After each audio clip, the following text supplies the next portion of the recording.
Okay, let's unpack this. Have you ever found yourself wondering what it really takes to power our entire world on renewable energy? Not just, for a day or a season, but consistently year after year through all kinds of weather cycles. Right. It sounds incredibly complex, and a groundbreaking new global analysis covering 145 regions has just given us some truly profound answers. Exactly. Our deep dive today is into a fascinating and incredibly comprehensive study titled Techno-Economic Analysis of Interannual Energy Storage and Overcapacity in 100% Renewable Energy Systems for 145 regions globally. Wow. It's quite a title, isn't it? But it perfectly captures the study's ambition. Yeah, that title alone signals the immense scope of this research. So, what makes this work so unique, and why is it, well, so crucial for us to dive into its findings today? What's truly groundbreaking here, I think, is that this is the first global analysis of interannual storage, specifically for 100% renewable energy systems. It covers a staggering 145 regions and uses extensive weather data from NASA, spanning 1984 to 2005. 22 years of data. 22 years, yeah. And our mission today is really to cut through that complexity and get to the heart of what this study reveals, not just if a 100% renewable future is possible, but crucially, how we build it without breaking the bank. Okay. We're talking about the maybe surprisingly nuanced solutions to a truly complex problem, giving you a shortcut to understanding the interplay of storage, overcapacity, and cost. So, let's start with the core challenge this study bravely tackles interannual variability. We all know solar and wind are amazing transformative technologies, but they are inherently weather dependent. Absolutely. Most regions have a handle on managing daily fluctuations or even seasonal changes with existing infrastructure. But what happens when you need to cover variations that span years, not just days or months? That's the big one. That's the crux of it, exactly. While the daily and seasonal variability of renewable energy has been studied extensively, I mean, lots of work on that. Yeah. The critical aspect of interannual variability has simply not received sufficient attention until now. This study directly addresses that gap by analyzing interannual storage requirements over a large representative period using that 22-year weather data. Mhm. This long-term perspective is absolutely vital because these year-to-year swings can substantially impact system reliability and, critically, the overall cost of a fully renewable grid. So, previous research was often looking at a much smaller piece of the puzzle, right? More like snapshots instead of the whole movie, maybe. Precisely. Previous work typically focused on single regions, like the UK, Germany, or the USA. Hmm. Those studies provided valuable insights, definitely, but they inherently lacked a global perspective. Right. What's fascinating here is that this study provides a truly comprehensive global assessment, moving beyond those single region scopes to understand solutions across immensely diverse climate zones and energy demand structures. It's a significant leap forward in understanding how to generalize these solutions, you see. And it's not just the global scope. This study brings some truly novel contributions to the table in terms of its modeling approach, doesn't it? Absolutely. Beyond offering a comprehensive framework for analyzing interannual storage requirements across all 145 regions, this study also considers multiple fuels and storage technologies for multi-sector energy systems. Multi-sector, so not just electricity. No, exactly. Yeah. Encompassing power, heat, transport, and even desalination. A key contribution is its deep analysis of the critical relationship between storage requirements and renewable energy system overcapacity. Okay, overcapacity. We'll need to unpack that. We will. And crucially, it really dives into the cost implications Yeah. for different optimization strategies, carefully comparing scenarios where we prioritize minimizing energy curtailment versus simply minimizing overall system costs. Okay, so how do you even begin to model something this massive? 145 regions for years across multiple energy sectors. It sounds like an enormous undertaking, almost a superhuman feat of data processing. It is, and the methodology is incredibly robust, built for that scale. This study uses a novel, comprehensive modeling approach that considers regional interannual variations in renewable energy resource availability, local demand patterns, and existing infrastructure. Okay. The foundation for this is global weather data from NASA, covering those 22 years from 1984 to 2005. This raw data was then reprocessed by the German Aerospace Center for the high-resolution, precise analysis needed to make these long-term projections. Got it. And what about the actual storage technologies they focused on for this long-term interannual balancing? What are the big players in this vision of a 100% renewable future? Right, so this study specifically focuses on 4 key interannual storage options. First, we have hydrogen for re-electrification. Let's call this H2R. H2R, okay. This is essentially where we create hydrogen gas from surplus electricity, store it, and then convert it back into electricity when the grid needs it. It follows what's called a power-to-gas-to-power route. Power to gas to power, right? Think of it like this. You use an electrolyzer to split water into hydrogen and oxygen using electricity. That hydrogen is stored. Then, when power is needed, that hydrogen is fed into a gas turbine or an internal combustion engine to generate electricity again. Okay, but I imagine there are losses there. Yes, as you might imagine with so many conversions, there's quite a bit of energy lost along the way, leading to an overall efficiency of about 33%. 33% efficiency. That sounds incredibly low for converting electricity back to electricity. Is that conversion loss just an inherent trade-off for needing storage that can last for years? Or does this study suggest potential pathways to significantly improve that efficiency in the future? That's a very insightful question. And yeah, it is indeed an inherent trade-off sort of baked into the physics for the sheer scale and duration of interannual storage needs. For now, it's the accepted efficiency for this route. While future technological advancements might improve it, the study bases its calculations on current best estimates, reflecting the challenging physics of multiple conversions over long periods. The second option is hydrogen for use, or H2U. H2U. Here, hydrogen is used directly as a feedstock or fuel in heat, transport, and industrial sectors, without being converted back to electricity. Here, the electrolyzer efficiencies are higher, around 70%, since you're using the hydrogen directly. Okay, that makes sense. Fewer conversions, higher efficiency. What are the other two? Then we have methane, CH4 storage, primarily for the heat sector. This involves taking CO2 directly from the air using direct air capture, DAC, right. combining it with hydrogen and converting it to methane. This process, called methanation, is fairly efficient, achieving about 82.1% overall. Okay. And finally, Fischer-Tropsch liquid fuels, or FTL. These are synthetic liquid fuels designed for long-distance transportation like marine and aviation, where direct electrification is really challenging. The overall power-to-liquid conversion efficiency for this is about 51%. Now, where's all this stored? Are we talking about massive new above-ground tanks everywhere, or...? Not necessarily.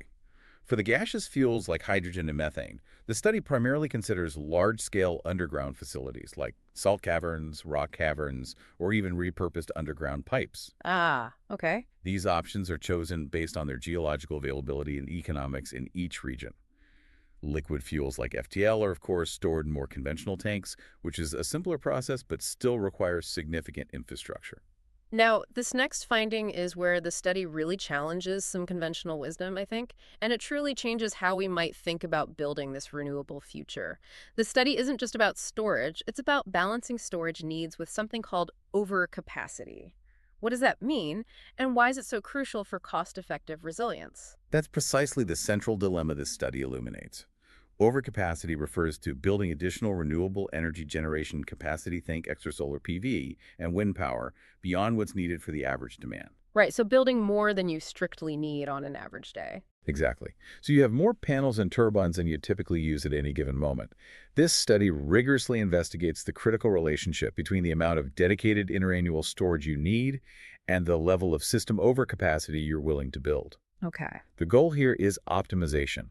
Finding the sweet spot between these two is paramount for an economically viable 100% renewable energy system, ensuring resilience without incurring prohibitive costs. Too much storage or too much overcapacity, and the system becomes too expensive to realistically implement. Makes sense. So when we look at the results, after all this complex modeling, one storage medium overwhelmingly dominates the scene for interannual balancing. What takes the lead? That's right. This study found that hydrogen absolutely dominates interannual storage capacity, accounting for a remarkable 98.8% globally. Wow, 98.8%, that's huge. It is. And H2R, specifically hydrogen for re-electrification, that power-to-gas-to-power route we just discussed, shows the widest range of storage needs and accounts for about 90% of total electricity equivalent demand. 90%. Yeah, this high demand necessitates a significantly larger storage factor compared to other options. 90% is huge. Can you give us a sense of the global capacities for these different storage types and perhaps clarify what those units mean for us? TWH. Certainly. TWH is terawatt hours, just a big unit of energy. For H2R, the global total capacity is immense at 27,673 terawatt hours capacity. 27,000. Yeah, it's a lot. To put that in perspective, the highest regional capacities, often exceeding 400 TWh, are observed in parts of East Asia and North America. In contrast, H2U has a global total of 404 TWh, CH4 storage is the lowest at 54.7 TWh, and FTL accounts for 275 TWh. So H2R is just orders of magnitude bigger. Exactly. The sheer scale for hydrogen for re-electrification really stands out, underscoring its pivotal role. It's fascinating how different regions approach this. You mentioned something called the storage factor, which helps compare interannual storage across regions. Can you elaborate on that and what insights it gives us? Yes, the storage factor, or SF. It's a normalized parameter that expresses interannual storage as a multiple of the average electricity balance for a given region. Ah, okay. So it levels the playing field for comparison. Exactly. This allows for direct comparison across different regions, regardless of their absolute energy demand. And the study reveals substantial regional variations. What this tells us is that optimal solutions are highly region and demand specific, entirely challenging any notion of a one-size-fits-all approach. There's no universal blueprint.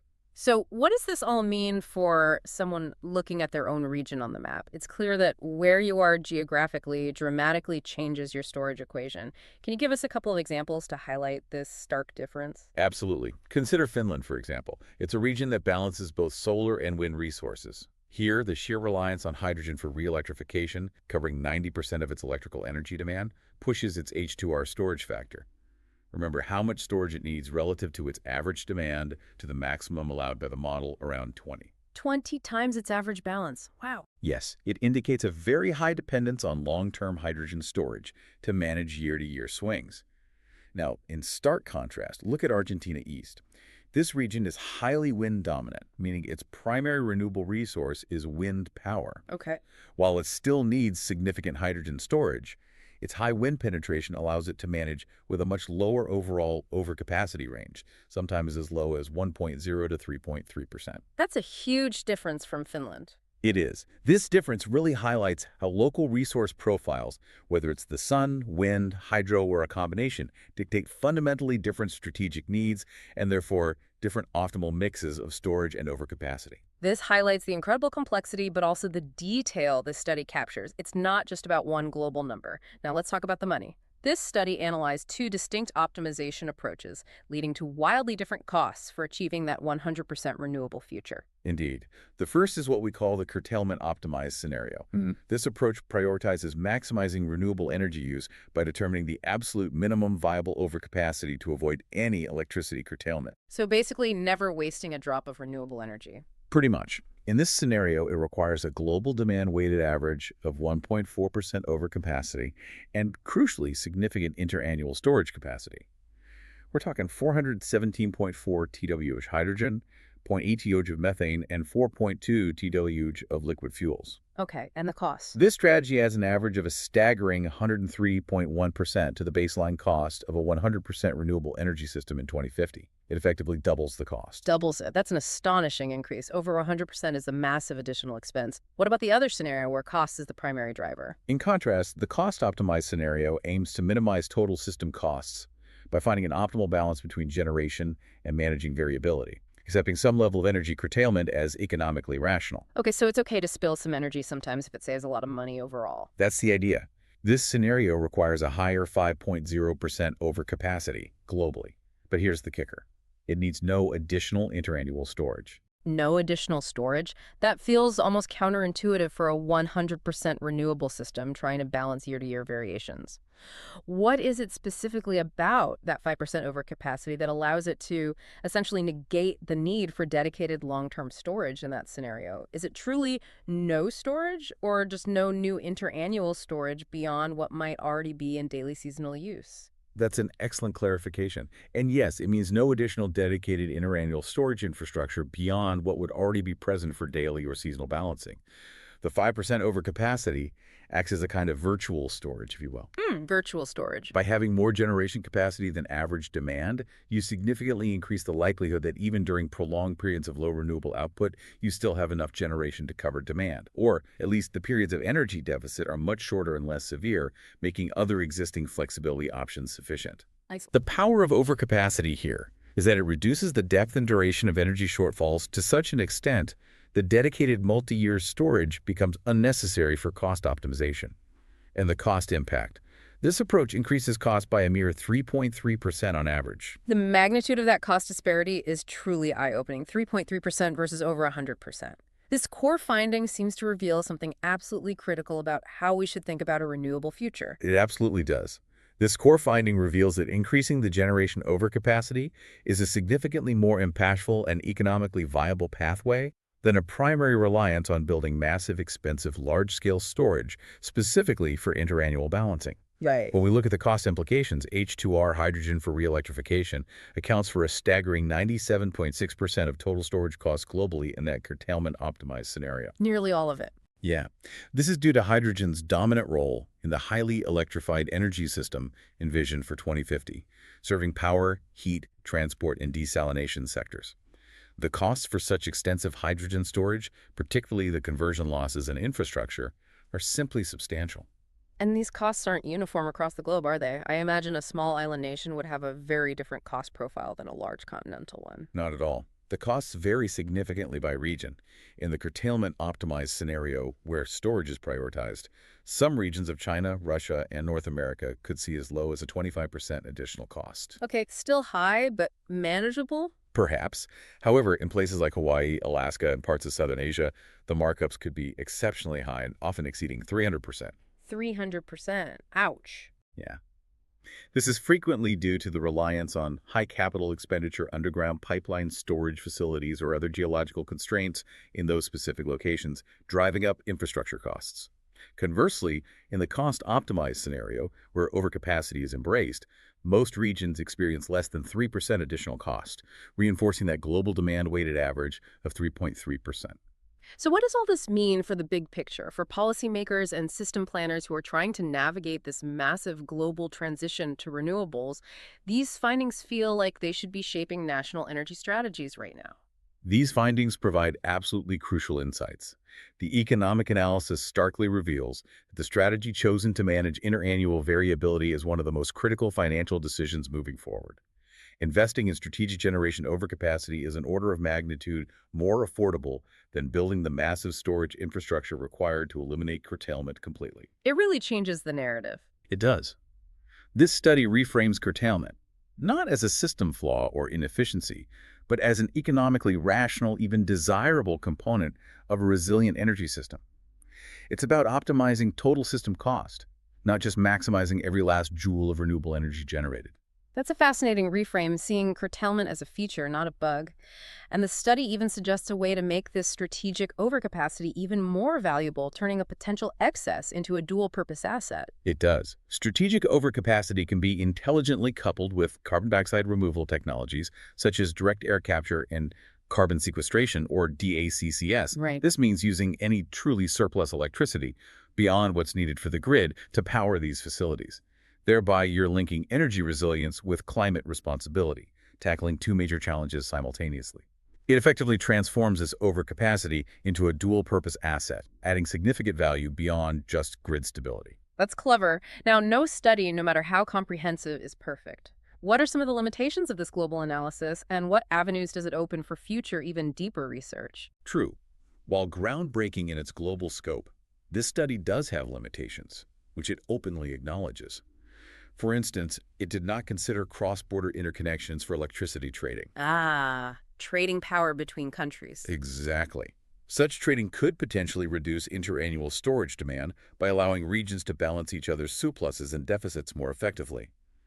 Also, only solar and wind interannual variability were considered in detail, not other renewable energy sources like hydropower or biomass, which could also contribute to stability. And the weather data period, 22 years, is a long time, but could it be even longer for these kinds of long-term predictions, given climate change might be shifting patterns? Absolutely, that's a key point. The 22-year weather period from 1984 to 2005, while extensive, could be expanded for even greater robustness. For example, using ERA5 data, which goes from 1940 to the present, would offer a much longer historical context and potentially capture more extreme events or shifts. Future research should also delve into more detailed sector coupling, the impacts of climate change on weather patterns themselves, emerging storage technologies that weren't mature enough for this study, and critically, the role of social impacts. Like public acceptance? Land use. Exactly, like land availability for all that extra generation capacity or public acceptance of new infrastructure. Those are huge factors. Okay, to bring this all together,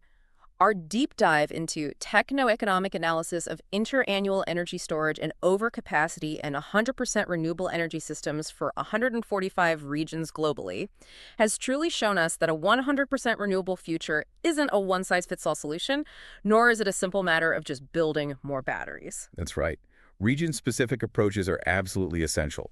Hydrogen storage for re-electrification will indeed dominate capacity for interannual balancing globally. That seems clear. However, this study strongly reinforces that strategic generation overcapacity is significantly more cost-effective than relying solely on massive storage to achieve interannual resilience. It fundamentally shifts our understanding of the most economic pathway. So, given that overcapacity is often the more economic path, it raises an important question for you, our listener. Beyond the economics and the technical solutions we've discussed, what non-technical factors think about things like land availability for all those extra solar panels or wind turbines, or even public opinion and local politics might ultimately shape which regions can truly lean into strategic overcapacity and which will still need to pursue more expensive, large-scale storage That's solutions? a really important question. It's something truly worth mulling over as we move towards a fully renewable world. That was an incredible deep dive into the fascinating world of long-term energy planning. Thank you for joining us.